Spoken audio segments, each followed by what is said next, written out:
Hi, this is Angie Pinkston, and I am the lead teacher for the Jekyll trip.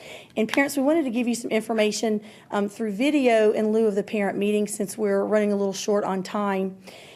Students are going to come home today with some information for you, and some of it's color-coded, so I want you to see what they should be bringing you. Students going on trip 1 will be bringing a yellow information sheet. Students going on trip 2, which is the 12th through the 14th, will be bringing a blue information sheet.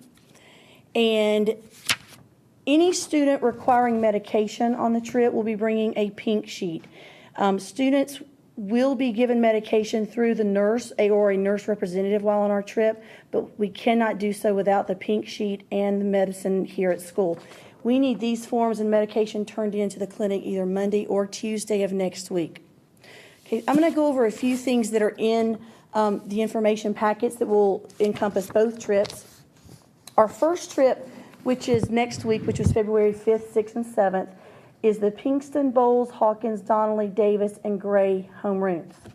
The following week, leaving on the 12th through the 14th, is Bentley, Brown, Mullen, Vaughn, Candace, Eddington, and Johnson. So the information is the same for both teams, just some different dates. Departure for both trips will be Wednesday of both weeks, and I will speak directly to the first trip, Wednesday, February the 5th at 6 a.m. sharp. Buses will arrive usually around 5:30 for students to start loading things on, and it's a pretty quick process. Students just put their things at the bottom of the bus and get on the bus, and we will be leaving at 6 a.m. Our return will be Friday, February the 7th on the first trip, and then Friday the 14th on the second trip. We typically will be back between 6:30 and 7:30 p.m. We will have students call parents when we are at least 30 minutes away from Bay Creek in order for you to kind of be prepared and get up to the school when the buses arrive. Some of the information that you need to know for that first departure day is students do need to eat breakfast before they leave for the trip. They may bring bottled water and snacks on the bus. However, please be aware that there are several allergies with students, especially peanut allergies. So if you'll send no peanut products, no chocolate or candy, but a snack or a breakfast food would be fine. Students may bring cell phones on the trip, but they will not be turned on during class time. And wanted to also make a note that the student or the school is not responsible for lost or stolen cell phones or any other electronics. School rules regarding behavior and cell phone usage apply at all times. Students are not required to bring money on the trip, but there is a canteen available for optional snack purchases. There's hats, t-shirts, souvenirs are also available. Students will be required to complete journal questions after each class. This journal will be graded and recorded as a science grade, so please bring a pen or a pencil. Students may not have any type of medication with them during the trip, and I've already spoken to that.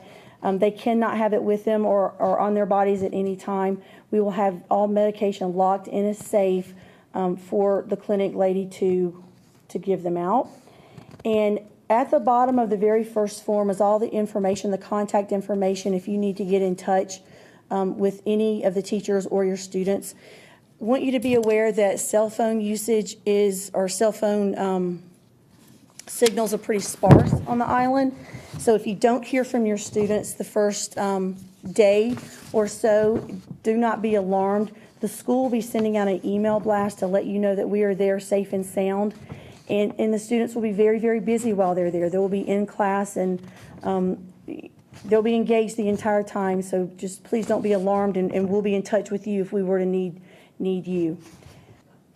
Parents, I wanted you to be aware of one more paper that will be sent home with students today. This is for chaperones only. This is a purple form with some chaperone information. This will be enough to get you started, and all the other information we have for you will be given to you the morning of the field trip. One last thing, all of the forms that I've shown you will be attached to the email blast that's coming home to you, so you can, if the forms did not make it home with your child, you can print the forms or view them online.